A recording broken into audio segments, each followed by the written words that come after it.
Saudara-saudaraku yang terkasih, selamat berjumpa di Renungan Harian di channel Katolik kita.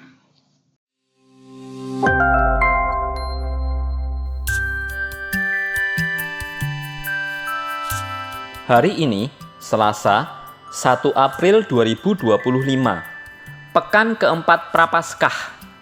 Bacaan pertama. Bacaan diambil dari Nubuat Yehezkiel, bab 47, ayat 1 sampai dengan 9, dilanjutkan ayat 12.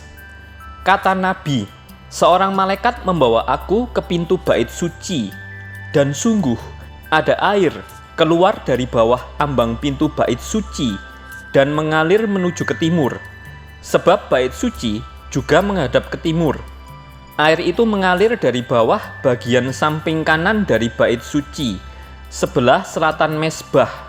Lalu malaikat itu menuntun aku keluar melalui pintu gerbang utara, dan dibawanya aku berkeliling dari luar menuju gerbang yang menghadap ke timur. Sungguh, air itu membual dari sebelah selatan. Lalu malaikat pergi ke arah timur dan memegang tali pengukur di tangannya. Ia mengukur 1000 hasta dan menyuruh aku masuk ke dalam air itu, dalamnya sampai di pergelangan kaki. Ia mengukur 1000 hasta lagi dan menyuruh aku masuk sekali lagi ke dalam air itu. Sekarang sudah sampai di lutut. Kemudian ia mengukur 1000 hasta lagi dan menyuruh aku ketiga kalinya masuk ke dalam air itu. Sekarang sudah sampai di pinggang. Sekali lagi ia mengukur 1000 hasta, dan sekarang air itu sudah menjadi sungai di mana aku tidak dapat berjalan lagi, sebab air itu sudah meninggi sehingga orang dapat berenang. Suatu sungai yang tidak dapat diseberangi lagi. Lalu malaikat itu berkata kepadaku, "Sudahkah engkau lihat, hai anak manusia?" Kemudian ia membawa aku kembali menyusur tepi sungai itu. Dalam perjalanan pulang, sungguh sepanjang tepi sungai itu ada amat banyak pohon di sebelah sini dan di sebelah sana. Malaikat itu berkata kepadaku, "Sungai ini mengalir menuju wilayah timur dan menurun ke Araba Yordan dan bermuara di Laut Asin. Maka air laut yang mengandung banyak garam itu menjadi tawar. Kemana saja sungai itu mengalir, segala makhluk yang berkeriapan di dalamnya akan hidup. Ikan-ikan akan menjadi sangat banyak, sebab kemana saja air itu sampai, air laut di situ menjadi tawar. Dan kemana saja sungai itu mengalir, semua yang ada di sana hidup." Pada kedua tepi sungai itu tumbuh bermacam-macam pohon buah-buahan, yang daunnya tidak layu dan buahnya tidak habis-habisnya. Tiap bulan ada lagi buahnya yang baru, sebab pohon-pohon itu mendapat air dari tempat kudus. Buahnya menjadi makanan dan daunnya menjadi obat. Demikianlah sabda Tuhan. Syukur kepada Allah. Bacaan Injil. Bacaan diambil dari Injil Yohanes bab 5 ayat 1 sampai dengan 3a, dilanjutkan ayat 5 sampai dengan ayat 16. Pada hari raya orang Yahudi, Yesus berangkat ke Yerusalem.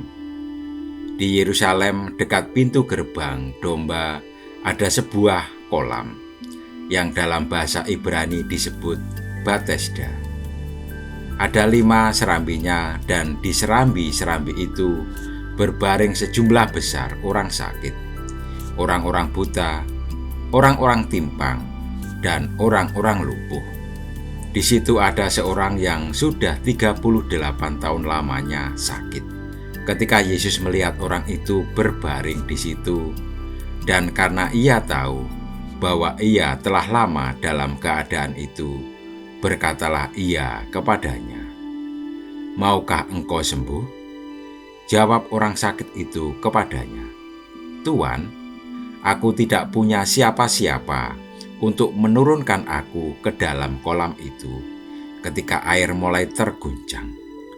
Dan sementara aku menuju ke kolam itu, orang lain sudah turun mendahului aku."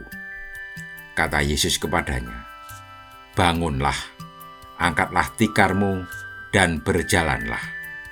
Pada saat itu juga Sembuhlah orang itu, lalu ia mengangkat tikarnya dan berjalan. Hari itu hari Sabat. Karena itu para pemuka Yahudi berkata kepada orang yang baru sembuh itu, "Hari ini hari Sabat dan engkau tidak boleh mengangkat tikarmu." Tetapi ia menjawab mereka, "Orang yang telah menyembuhkan aku, dia yang mengatakan kepadaku, 'Angkatlah tikarmu dan berjalanlah.'" Mereka bertanya kepadanya, "Siapa orang itu yang berkata kepadamu, 'Angkatlah tikarmu dan berjalanlah'?" Tetapi orang yang baru sembuh itu tidak tahu siapa orang itu, sebab Yesus telah menghilang ke tengah-tengah orang banyak di tempat itu. Kemudian Yesus bertemu dengan dia dalam bait Allah, lalu berkata kepadanya, "Engkau telah sembuh. Jangan berbuat dosa lagi, supaya padamu jangan terjadi yang lebih buruk." Orang itu keluar, lalu menceritakan kepada orang-orang Yahudi bahwa Yesuslah yang telah menyembuhkan dia. Dan karena itu orang-orang Yahudi berusaha menganiaya Yesus, karena ia melakukan hal-hal itu pada hari Sabat. Demikianlah sabda Tuhan. Terpujilah Kristus. Saudara-saudariku yang terkasih, kompetisi adalah salah satu ciri menonjol dalam kehidupan dewasa ini. Orang beradu kekuatan untuk meraih keberhasilan, bahkan untuk menang atau menjadi yang terdahulu. Orang mau menghalalkan segala cara. Dalam kompetisi pasti ada yang kalah, ada yang menang, ada yang unggul, ada yang jadi korban dan tersingkir. Injil hari ini mengisahkan mujizat penyembuhan seorang yang telah menderita sakit selama 38 tahun di Betesda. Betesda dalam bahasa Ibrani berarti rumah kemurahan atau rumah anugerah.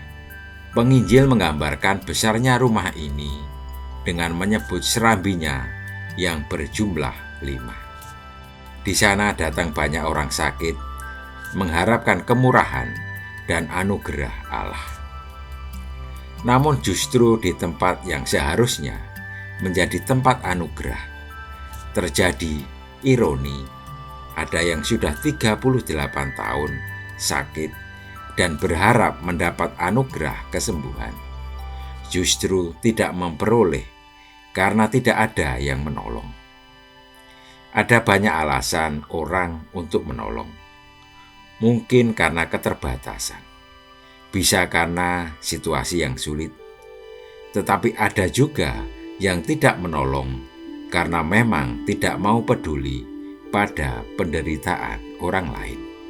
Ada banyak saudara-saudari kita yang berada dalam situasi terbatas, menderita, dan terguncang sendiri tanpa ada yang membantu. Setiap murid Kristus, setiap komunitas Kristiani diundang menjadi rumah kemurahan, rumah anugerah bagi siapapun yang menderita. Bukan sebaliknya, justru menjadi penghalang, tutup mata dan tidak peduli atas penderitaan sekeliling. Di tempat kompetisi yang keras dan sering memakan korban, kita diajak untuk berlomba-lomba, berbuat baik, dan menjadi perpanjangan tangan kebaikan Tuhan. Devosi hati kudus Yesus. Kekayaan di dalam gereja Katolik sangat banyak. Kekayaan itu salah satunya adalah devosi. Devosi memiliki peran penting dalam kehidupan spiritual umat Katolik karena membantu mereka memperdalam iman, membina relasi personal dengan Tuhan, dan menjalankan nilai-nilai Kristiani dalam kehidupan sehari-hari. Contohnya adalah devosi kepada hati kudus Yesus. Devosi kepada hati kudus Yesus disimbolkan dengan sebuah gambar yang menonjolkan hati sebagai gambaran utuh dari Yesus Kristus, Anak Allah yang menjadi manusia. hati dipandang sebagai sesuatu yang istimewa dari keberadaan terdalam Putra yang berinkarnasi dari kasih-Nya, baik ilahi maupun manusiawi. Hati Yesus adalah tanda alamiah dan simbol kasih-Nya yang tak terbatas.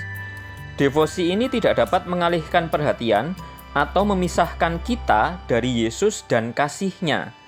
Dengan cara yang alami dan langsung, devosi ini mengarahkan kita kepadanya dan hanya kepadanya, yang memanggil kita ke dalam persahabatan yang berharga yang ditandai dengan dialog, kasih sayang, kepercayaan, dan pemujaan. Kristus yang kita lihat digambarkan dengan hati yang tertusuk dan menyala adalah Kristus yang sama, yang karena kasih-Nya kepada kita dilahirkan di Bethlehem, melewati Galilea untuk menyembuhkan orang sakit, memeluk orang-orang berdosa, dan menunjukkan belas kasihan. Kristus yang sama, yang mengasihi kita sampai akhir, membuka lebar-lebar tangannya di atas kayu salib, yang kemudian bangkit dari kematian, dan sekarang hidup di antara kita dalam kemuliaan. Sumber di Lexit Nos, artikel 48. Marilah kita berdoa. Tuhan Yesus, doronglah kami untuk peduli satu sama lain. Amin. Saudara-saudaraku yang terkasih, terima kasih atas kebersamaannya di dalam renungan harian ini. Kita akan berjumpa kembali di renungan harian berikutnya.